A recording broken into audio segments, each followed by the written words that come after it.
बंधुओं, श्रद्धा क्या है? श्रद्धा वह है जो मनुष्य को संपूर्ण लोकों में सिद्धि प्राप्त कराती है। तात्पर्य यह है, श्रद्धा से जप किया हुआ मंत्र अव्यवस्थित होने पर भी फलदायक होता है, और वहीं अश्रद्धा से की हुई पूजा, दान, यज्ञ, तप और व्रत सभी निसफल होते हैं। जो सर्वत्र संशय युक्त, श्रद्धाहीन और अत्यंत चपल होता है, वह परमार्थ से भ्रष्ट होकर संसार बंधन से मुक्त नहीं हो पाता। मंत्र, तीर्थ, ब्राह्मण, देवता, ज्योतिषी, औषधि तथा गुरु में जिसकी जैसी भावना होती है, उसे वैसी सिद्धि प्राप्त होती है। और आज हम इसी विषय में एक अत्यंत अद्भुत कथा सुनेंगे, जिसके श्रवण मात्र से ही सब मनुष्यों की अश्रद्धा तत्काल दूर हो जाती है। तो आइए कथा शुरू करते हैं। बंधुओं, पूर्व काल में पांचाल देश के राजा के सिंहकेतु नाम से विख्यात एक पुत्र हुआ, जो समस्त उत्तम गुणों से युक्त और सदा क्षत्रिय धर्म में तत्पर रहने वाला था। एक दिन महाबली सिंहकेतु कुछ सेवकों को साथ लेकर शिकार खेलने के लिए वन में गए। राजकुमार का एक सेवक, जो सबर कुल में उत्पन्न हुआ था, अर्थात शिकारी था, वह शिकार की खोज में इधर उधर घूम रहा था। उसने एक टूटा फूटा दिवाले देखा।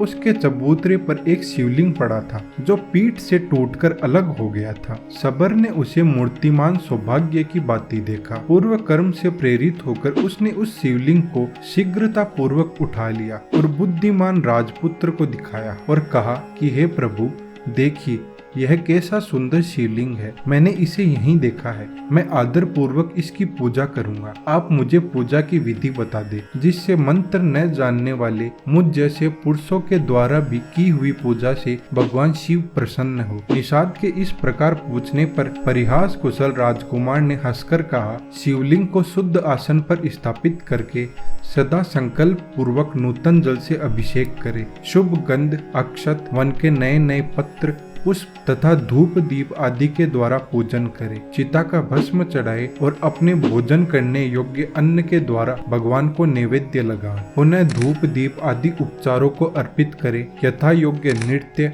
वाद्य और गीत आदि की भी व्यवस्था करे। फिर नमस्कार करके विधि पूर्वक भगवान का प्रसाद ग्रहण करना चाहिए। यह मैंने तुम्हें शिव पूजन की साधारण विधि बतलाई है। और अपने स्वामी के इस प्रकार उपदेश देने पर सबर ने उस शिवलिंग को अपने घर लाकर शिवलिंग का प्रतिदिन पूजन प्रारंभ किया। वह प्रतिदिन चिता भस्म उपहार भेंट करता था। अपने लिए जो जो वस्तु प्रिय थी, वह सब गंध, पुष्प, अक्षत आदि पहले भगवान शिव को निवेदन करता। उसके बाद वह भगवत प्रसाद को स्वयं ग्रहण करता। इस प्रकार वह पत्नी के साथ भक्ति पूर्वक महेश्वर की पूजा में संलग्न रहा। इस आराधना में उसके कई वर्ष बीत गए। एक दिन वह सबर जब शिव पूजा के लिए बैठा, तब देखता है कि पात्र में चिता का भस्म तनिक भी शेष नहीं है। तब वह तुरंत उठकर दूर दूर तक चिता भस्म ढूंढता हुआ घुमाया, किंतु कहीं भी उसे चिता भस्म नहीं मिली। अंत में वह थककर घर लौट आया और अपनी पत्नी को बुलाकर उसने कहा, प्रिय, चिता भस्म तो मुझे नहीं मिले।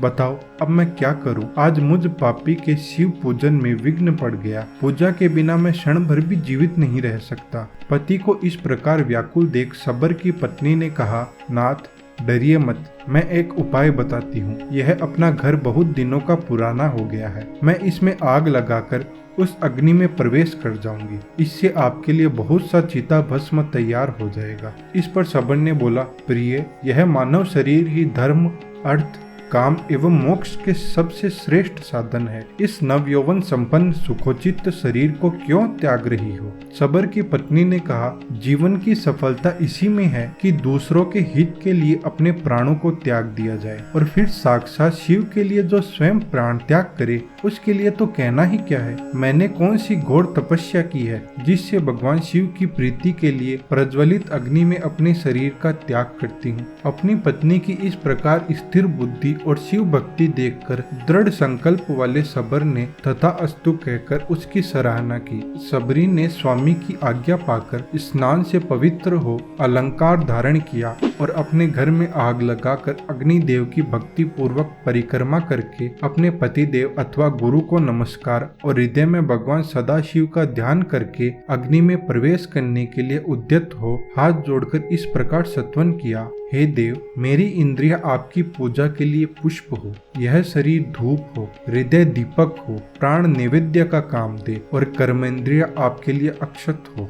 इस समय यह जीव आपकी पूजा के फल को प्राप्त हो। मैं धन अधिपति कुबेर का पद नहीं चाहती, अविचल स्वर्ग भूमि की भी इच्छा नहीं रखती तथा ब्रह्मा जी के पद की भी अभिलाषा नहीं करती। बस यही चाहती हूँ कि यदि फिर इस संसार में मेरा जन्म हो तो मैं प्रत्येक जन्म में आपके चरणारविंदों के सुंदर मकरंद का पान करने वाली भ्रमरी हूँ। हे देव, भले ही मेरे सैकड़ों जन्म हो, परंतु अज्ञान की हेतु भूत माया मेरे चित्त में प्रवेश न करे। किंचित आधे क्षण के लिए भी मेरा हृदय आपके चरण कमलों से अलग न हो। महेश्वर, आपको नमस्कार है। इस प्रकार देवेश्वर भगवान शिव को प्रसन्न करके दृढ़ निश्चय वाली सबरी प्रज्वलित अग्नि में प्रवेश कर गई और क्षण भर में जलकर भस्म हो गई।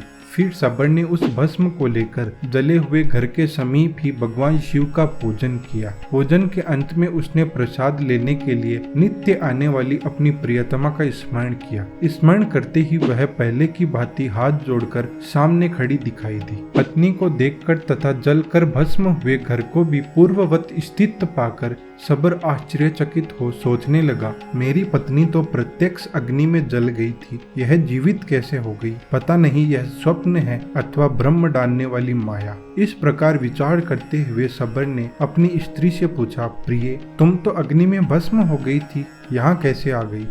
और यह जला हुआ घर फिर पहले की ही समान खड़ा कैसे हो गया? इस पर सबरी ने कहा, जब मैं घर में आग लगाकर उसके भीतर प्रविष्ट हुई तब से अपने आप की मुझे कोई सुध न रही। न तो मैंने आग देखी है और न ही लेस मात्र भी ताप का अनुभव किया है। मैं आधे क्षण तक गाढ़ निद्रा में सोई रही और अब क्षण भर में जाग उठी हूँ। उठते ही मैंने देखा अपना घर जला हुआ नहीं है, पूर्ववत सुस्थिर है। इस समय भगवान की पूजा के अंत में प्रसाद लेने के लिए आपके पास आई हूँ। इस प्रकार वे दोनों दंपत्ति प्रेम पूर्वक आपस में वार्तालाप कर रहे थे। इतने में ही उनके आगे परम अद्भुत दिव्य विमान प्रकट हुआ। उस पर भगवान शंकर के 4 सेवक आगे की ओर बैठे थे। उन्होंने दोनों निषाद दंपत्ति का हाथ पकड़कर उन्हें विमान पर बिठा लिया। सबर और सबरी को अपने शरीर का त्याग भी नहीं करना पड़ा। शिवदूतों के हाथों को स्पर्श प्राप्त होते ही निषाद दंपत्ति के वे ही शरीर तत्काल उन्हीं के समान दिव्य हो गए।